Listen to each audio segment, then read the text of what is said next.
Es-tu de ces entrepreneurs qui pensent ou qui ont peur de ne pas savoir comment structurer un épisode de podcast, de ne pas savoir comment structurer des épisodes de podcast afin de pouvoir vraiment avoir du succès avec ceux-ci, pouvoir générer de réels résultats et pouvoir générer un impact certain sur ton audience?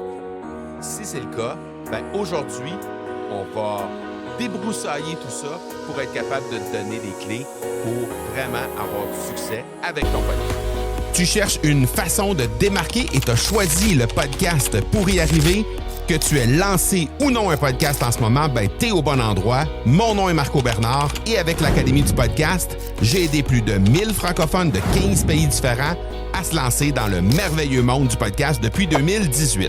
Je t'aide à maximiser l'impact positif que tu veux avoir auprès de ceux que tu souhaites attirer comme clients et ainsi cesser d'être le secret le mieux gardé de ton domaine en utilisant le podcast. Tu penses que structurer un podcast, c'est un casse-tête? Bien, je te le dis tout de suite, détrompe-toi. Parce qu'aujourd'hui, on va déconstruire un peu cette fausse croyance-là que peut-être tu as en dedans de toi qui te dit ben, j'ai peur de ne pas pouvoir comprendre comment structurer tout ça, comment être capable d'avoir vraiment une structure solide qui va me permettre de générer des résultats tangibles avec mon podcast. La clé, en fait, c'est dans tout ce qui est invisible sur ton podcast. Si tu veux vraiment avoir du succès derrière ton podcast, si tu veux vraiment avoir une structure qui va te permettre de gagner en efficacité avec le message que tu vas mettre sur ton podcast, bien, c'est toute la partie invisible, la partie sous l'eau de l'iceberg qui va faire en sorte que tu vas vraiment pouvoir avoir du succès avec ton podcast. Dans cet invisible-là, ben, tu vas trouver toute la belle structure, les assises de qu'est-ce que tu dois avoir pour être capable d'avoir un podcast qui va avoir du succès.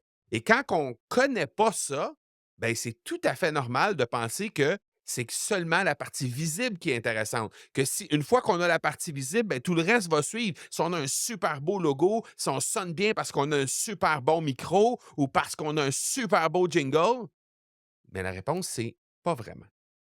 Et en réalité, je peux comprendre qu'on soit un peu, heu, déboussolé lorsque vient le temps de dire: «Ah oui, mais là, je dois vraiment avoir, le côté très visible, le côté visible qui est très, très beau» et pas nécessairement s'attarder à la structure. Je comprends que quand on ne connaît pas ça, heu, on n'ait pas le réflexe d'aller vers ça et je comprends aussi que ce soit un peu épeurant, que ça nous fasse un peu peur de devoir se tourner vers quelque chose qu'on ne connaît pas, OK? Bon, je te dirais, c'est un peu comme la bicyclette. Tu sais, la bicyclette, le jour où tu as commencé à pédaler, bien, clairement, tu as pas commencé en faisant le Tour de France, hein, on s'entend? Au début, probablement même que tu avais peur d'embarquer même seulement sur la bicyclette, hein? Tu as probablement tombé plusieurs fois, tu as eu besoin d'avoir de l'aide de tes parents pour être capable de te tenir ou de ton frère, de ta sœur pour être capable de te tenir puis être capable de tenir ton équilibre et finalement, ultimement, aujourd'hui, tu embarques sur ton vélo et c'est devenu un réflexe. C'est devenu un réflexe de pouvoir faire ça sans problème et c'est un peu la même chose avec le monde du podcast. Présentement, si tu n'as pas lancé ton podcast ou si tu l'as lancé, mais que tu t'es pas trop attardé à la structure en dessous, la base de l'iceberg, mais je peux comprendre qu'il peut y avoir des choses qui te font peur et qui te rebutent au moment où on se parle. Surtout parce que tu t'en es jamais occupé. Et là, ça, je comprends ça tout à fait, OK? On a eu une de nos académiciennes à un moment donné qui nous a dit: «Écoute, l'académicienne s'appelle Lucie et son podcast s'appelle "Fais voyager ton entreprise" et elle disait que elle pensait que la spontanéité, ça suffisait pour être capable d'animer un podcast et avoir du succès. Pouvoir avoir vraiment des gens qui revenaient vers elle et être capable de pouvoir, accéder à des résultats. Donc elle se disait: «Moi là, j'ai un beau logo, j'ai un beau jingle, je connais mon domaine, je connais mon sujet que je veux traiter, ma thématique que je veux traiter sur mon podcast, c'est suffisant. J'ai un bon micro en plus, ça sonne bien, j'ai une belle voix, je m'exprime bien. On allume le micro, on part et ça devrait suffire. Dans les faits, c'est pas tout à fait comme ça que ça se passe. Et Lucie nous l'a dit pendant les 80 premiers épisodes de son podcast, c'est ça qu'elle a fait. Elle a juste improvisé. Elle a juste fait le truc avec de la spontanéité. Elle n'a pas nécessairement donné toute l'attention qu'il faut à l'invisible de son podcast, ce qui fait que dans les 80 premiers épisodes, elle n'avait pas eu vraiment de résultats. Et au bout des 80 épisodes, elle s'est dit: «Non, là, ça ne fonctionne pas». Elle est revenue vers nous parce qu'elle était déjà dans l'académie du podcast. Elle est revenue vers nous. Et là, elle nous a dit: «Je comprends pas ce qui se passe». Là, j'ai dit: «Écoute, on va se parler, Lucie. Moi, je vois dans ton podcast, il y a tel truc, tel truc, tel truc, tel truc que je pense que tu pourrais vraiment améliorer. Et à partir du moment où tu vas commencer à améliorer ces choses-là, bien, je pense que tu vas commencer à avoir des résultats quand même assez rapidement. Parce que tu es quelqu'un qui s'exprime bien, tu as déjà un bon propos, tu connais ton truc, tu es capable de bien exposer ce que tu veux mettre en avant sur tes épisodes de podcast. Donc, je ne vois pas comment ça pourrait ne pas s'en aller dans cette direction-là. Alors, elle a écouté ce qu'on a dit, ce que je lui avais proposé. Elle a tout changé sa façon de faire et en l'espace de 14 mois, elle a su générer plus de 100 000 avec son podcast. À partir de ce moment-là. Donc, tout ça pour dire que c'est pas, elle n'a pas changé son logo, elle n'a pas changé son micro, elle n'a pas changé sa voix, elle n'a pas. Il n'y a rien de tout ça qu'elle a changé. Ce qu'elle a changé, c'est la façon de structurer son message. C'est la façon de bâtir le truc. C'est D'abord, elle s'est attardée encore plus de façon très pointue aux personas qu'elle visait. Elle a vraiment donné beaucoup d'attention sur ça. Par la suite, elle a changé sa façon de de s'exprimer sur ses podcasts et ça a fait une différence énorme puisque par la suite, elle a su générer énormément de résultats. Donc, tout ça, moi, je te comparerais ça à un architecte. Un architecte, ça commence pas à poser des briques au hasard comme ça, un peu partout sur un terrain pour dire, OK, on s'en va, on va construire notre édifice de cette façon-là, hein. Il y a un plan précis et structurer ton podcast, c'est exactement la même chose. C'est un peu comme suivre le plan d'une construction qui a été pensée à l'avance pour attirer d'éventuels clients vers toi, pour attirer des gens, d'abord sur ton podcast évidemment, mais ultimement des gens qui vont venir convertir sur une offre que peut-être tu voudrais mettre de l'avant de ce côté-là. Et tout ça, ben, je te rassure parce que tout ça, ça s'apprend quand on s'en donne les moyens et quand on s'en donne le temps. La structure, une belle structure robuste derrière, des stratégies de communication dans un épisode de podcast, l'art de la persuasion, quand on a maîtrisé ça puis qu'on met ça de l'avant dans un épisode de podcast, bien, automatiquement, il y a des résultats qui suivent. On a une autre académicienne, Ali Braggs. Je pense que je t'en ai déjà parlé, probablement même, mais elle est coach en développement personnel, spécialement dans tout ce qui a trait à la santé, la perte de poids, ces choses-là. Et elle a lancé un podcast. Au départ, Ali ne voulait rien savoir d'animer un podcast. Elle m'a dit: «Moi, j'en écoute pas de podcast». C'est mon chum, qui est son partner aussi dans la vie, qui est son partenaire d'affaires, qui a dit: «Écoute, j'aimerais ça qu'on puisse être capable d'avoir un podcast de toi». Et elle a dit: «Ah non, moi, j'en veux pas de podcast, j'en écoute pas, je vois pas la pertinence, et cetera». Ça a pris plusieurs mois que son chum lui revenait avec l'idée, lui revenait avec l'idée, lui revenait avec l'idée. Finalement, elle a décidé d'accéder à ça. Elle a pris un engagement avec nous, elle a pris nos coachings premium, en fait, et elle a lancé son podcast. Et là, après ça, elle a dit: «Ah, finalement, c'est le fun, je pensais pas que ça pourrait être ça, et cetera». Et au bout de 20 épisodes seulement, parce qu'elle a mis une structure claire derrière ces épisodes, parce qu'elle a mis une attention très particulière sur l'invisible, sur la façon de structurer le message, la façon de structurer ses épisodes, ben, en 20 épisodes seulement, elle avait triplé la taille de son équipe de vente. Là, on parle de 3 fois la taille. Ça, ce que ça veut dire, c'est énormément de chiffres d'affaires parce que quand tu triples la taille de vente de l'équipe de vente d'une entreprise comme celle de Ali, ça veut dire qu'il y a énormément de revenus qui viennent. Et tout ça en 20 épisodes seulement. 20 épisodes, on parle de 4 mois. 4 mois de travail pour être capable de générer ce genre de résultats-là. Et tout ça grâce à ce qu'on a en dessous de l'iceberg, sous le niveau de l'eau, tout simplement. Cette semaine, je prenais une marche et je voyais ici au Québec, on a la chance d'avoir 4 saisons. C'est exceptionnel les saisons qu'on a au Québec. Il y a vraiment une grosse différence entre les saisons. Si tu es en Europe, peut-être que tu réalises pas à quel point il y a une différence énorme entre un -40 au mois de janvier, février, puis un +35 au mois de juillet. Nous, on a tout ça et tout ce qu'il y a entre tout ça en l'espace de quelques semaines, quelques mois. Et là, au moment où j'enregistre cet épisode-là, l'épisode que tu es en train d'écouter, ben, on est dans un changement de saison. On est au moment de l'année où on commence à voir toutes les plantes éclore. Donc, on commence à voir les bourgeons qui sortent dans les arbres. On commence à voir les fleurs qui commencent à pousser, les petites pousses qui commencent à sortir dans les plates-bandes et tout ça. On commence à voir ça. Et quand je prenais ma marche, je me suis dit, pour moi, c'est exactement ça.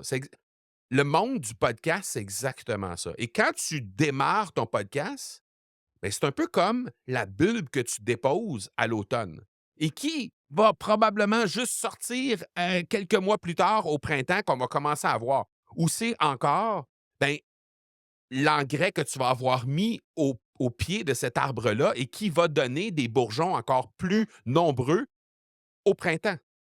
Et là, en voyant ces bourgeons-là, je voyais l'analogie quand même assez facile de dire tout ça, là, ça se passe sous la terre. On voit rien de ça. Nous, la seule chose qu'on voit, c'est oups, le truc qui sort, oups, la fleur qui sort, oups, le bourgeon qui va devenir éventuellement une fleur ou une feuille. C'est ce qu'on voit. Mais tout le travail se passe en dessous de la terre. C'est exactement ça dans le monde du podcast. À partir du moment où tu as compris que pour être capable d'avoir ce succès-là, tu dois absolument te concentrer sur tout l'aspect invisible de ton message, sur tout l'aspect invisible ce qui se fait sur ton podcast. Donc, toute la stratégie de communication derrière, toute la façon de structurer ton discours, ça vient faire la différence en bout de ligne. Et une fois que tu as saisi ça, bien là, structurer un podcast, c'est c'est pas plus compliqué que de suivre une recette de cuisine, en fait. La seule chose que ça prend, c'est la foutue recette. C'est aussi simple que ça. Parce qu'une fois que tu as toutes ces clés-là en main, c'est quand même relativement simple. Mais il faut que tu le fasses étape par étape et surtout, il faut que tu acceptes que le côté le plus important, c'est le côté le moins sexy. Parce que quand ça paraît pas, c'est pas sexy. Quand ça paraît pas, quand le travail qu'on fait ne paraît pas aux yeux de personne, c'est pas sexy. Donc, le logo qu'on a, le jingle qu'on place, le micro qu'on achète, ça, c'est sexy. Ça, c'est le fun. Ça, on voit une différence. Le côté invisible des choses, comment on structure nos trucs, ça, c'est invisible pour la personne qui écoute. Mais c'est ça qui va te donner des résultats. Et c'est ça qui va te donner des résultats non seulement parce que tu vas transformer davantage les gens, parce que tu vas t'adresser à eux de la bonne façon, mais en plus de ça, quand tu vas t'adresser à eux, tu vas avoir des résultats qui vont suivre. Donc, de part et d'autre, ça va être intéressant. De part et d'autre, tu vas voir des résultats. Tu vas voir des résultats davantage chez ton auditeur et tu vas voir des résultats davantage chez toi aussi. Maintenant, là, tu te dis, oui, Marco, c'est bien beau ça, mais c'est quoi ça, l'invisible du podcast? Bien, l'invisible du podcast, je te donne 3 trucs très rapides. Là. On vient de terminer un challenge avec notre gang. Là, hein. On fait un challenge absolument exceptionnel pour les gens qui veulent lancer leur podcast. Et là, on regardait ça ensemble, comment ça pouvait se déployer. Et la première chose qu'on présente dans ce challenge-là, et les gens souvent nous disent oui, mais Marco, c'est pas comme ça, moi, que je veux faire les choses, je veux faire ça différemment, etc. La première chose qu'on leur dit, c'est définis un persona qui est clair. Et un c'est contre-intuitif parce que les gens disent: «Oui, mais moi, je veux toucher un maximum de personnes. Pourquoi je me restreindrais à faire seulement sur une seule personne, à me ramener sur une seule personne?»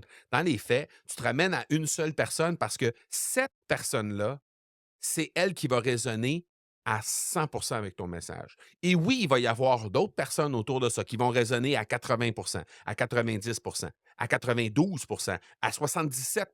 Mais il y a des gens qui vont résonner à moindre niveau, mais ils vont quand même résonner avec ton contenu.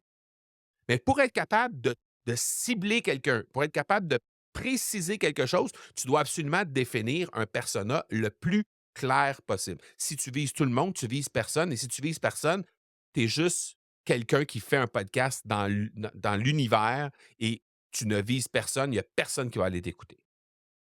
Donc, les gens doivent se reconnaître dans le contenu que tu vas créer. Et pour être capable de se reconnaître, ben, tu dois les viser personnellement. Alors, définir un persona clair, c'est la première étape qu'on enseigne dans nos challenges et que tu dois absolument faire. Et encore une fois, c'est quelque chose qui est invisible. Tu ne verras pas ça sur un logo, tu ne l'entendras pas sur le podcast, que très rarement en fait, mais c'est ce qui va t'aider à bâtir du contenu qui va résonner avec les gens qui vont venir t'écouter. Première chose. Deuxième chose, la niche. Hyper important, encore une fois, de circonscrire une niche précise à qui tu veux t'adresser. Parce que si, encore une fois, tu vises trop large, bien, ce qui va arriver, c'est que les gens ne vont pas se sentir interpellés par le truc. Je donnais un exemple dans le challenge la semaine dernière. Je donnais un exemple de quelqu'un qui aurait, par exemple, un restaurant et dans le milieu du marathon de Boston. Mais ce restaurant-là, bien, clairement, si on a un restaurant qui est là et que les marathoniens passent devant, à la fin, par exemple, du marathon de Boston, passent devant le restaurant, bien, on veut qu'ils arrêtent au restaurant.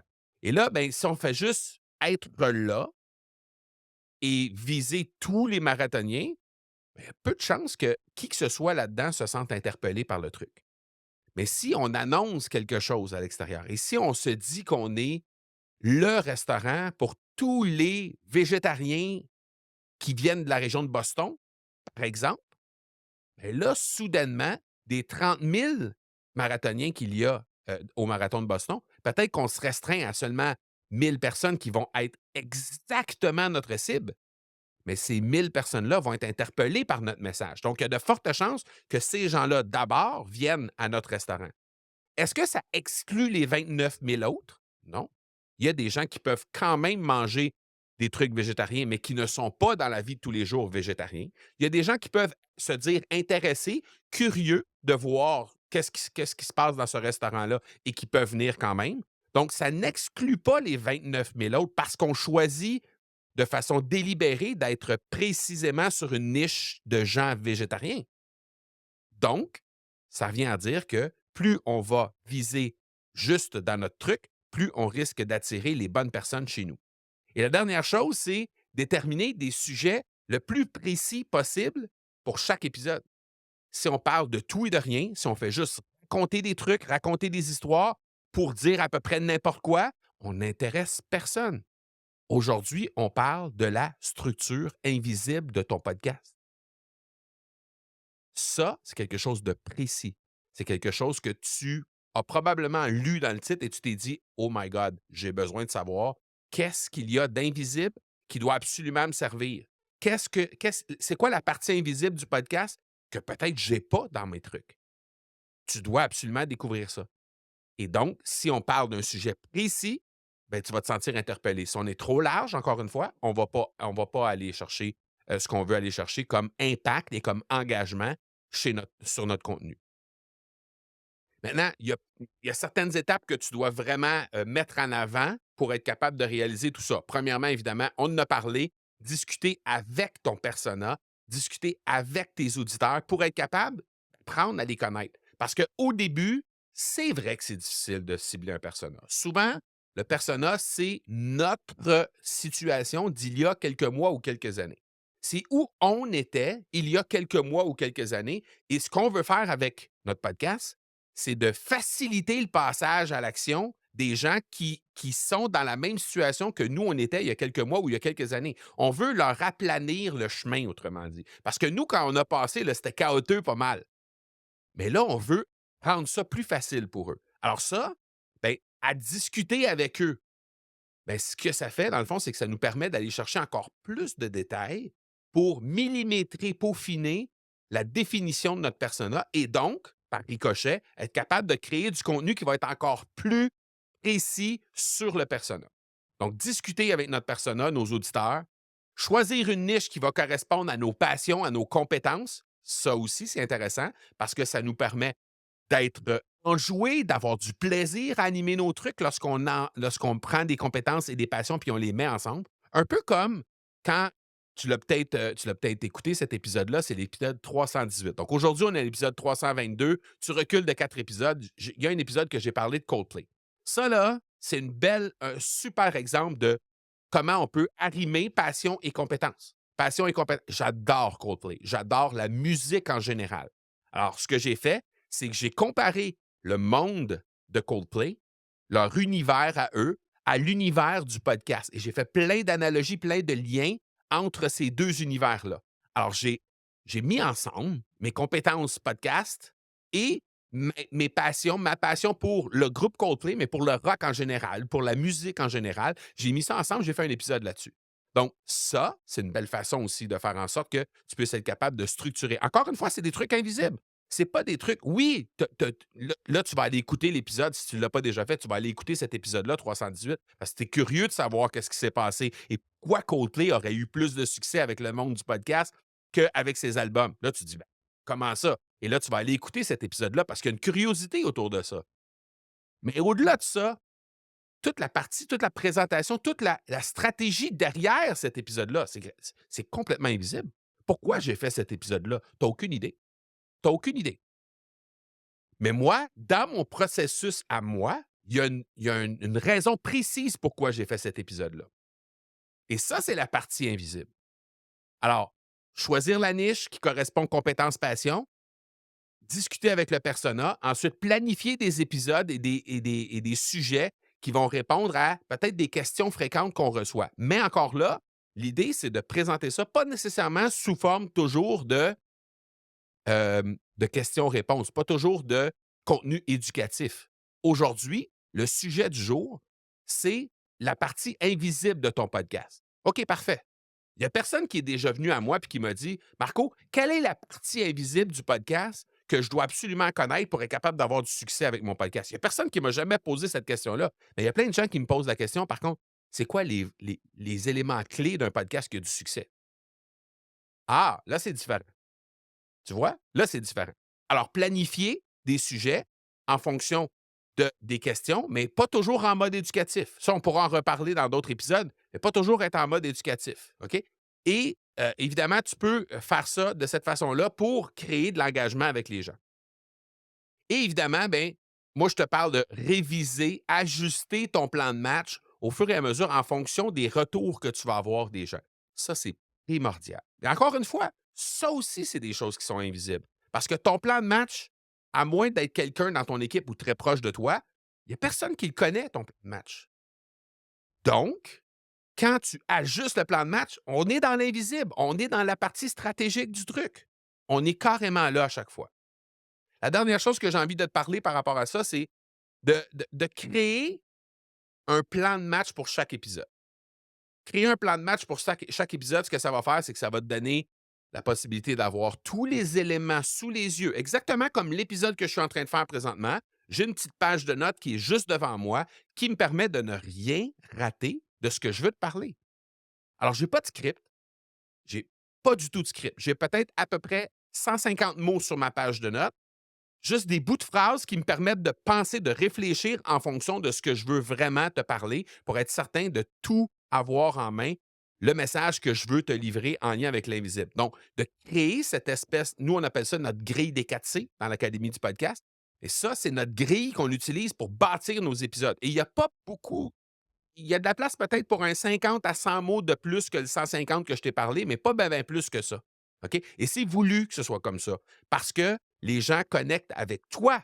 Ils ne connectent pas avec le contenu nécessairement que tu vas mettre de l'avant. Et pour que les gens connectent avec toi, ben, tu dois être certain d'être le plus naturel possible. Et quand on scripte et on lit du contenu, on n'est pas aussi naturel que si on le faisait avec seulement des notes devant les yeux. Donc, tu m'as entendu bafouer aujourd'hui, tu m'as entendu rater certains trucs, hésiter. Tu m'as tout entendu faire ça dans cet épisode-là. Pourquoi? Parce que si on se parle dans la vie de tous les jours, si on se rencontre sur le coin d'une rue à un moment donné, c'est ça que tu vas trouver de Marco.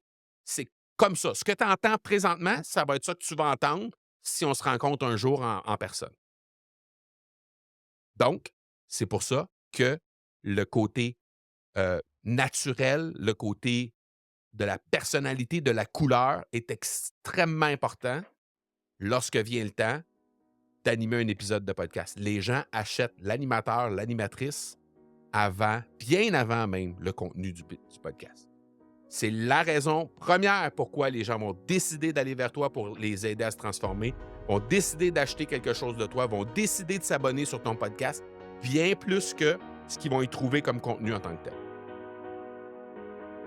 C'était mon sujet pour aujourd'hui. Maintenant, si tu es prêt à démontrer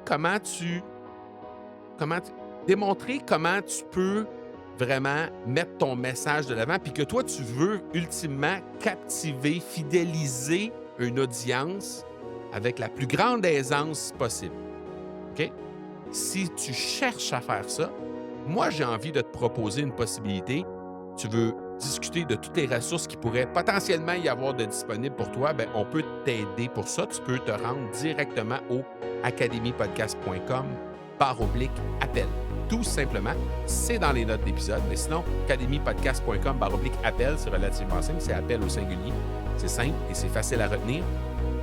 Tu tapes ça dans un navigateur, tu vas tomber sur un petit formulaire que tu remplis et automatiquement, tu vas avoir la possibilité de voir quel genre de ressources nous, on peut t'offrir si tu veux travailler avec nous.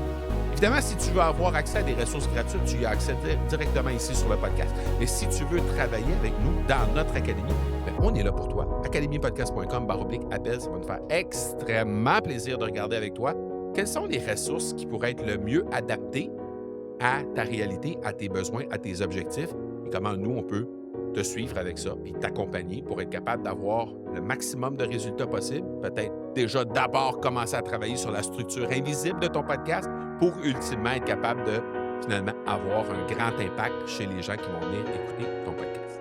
academypodcast.com/appel. Bien hâte de travailler avec toi. On se reparle la semaine prochaine. Ciao, ciao.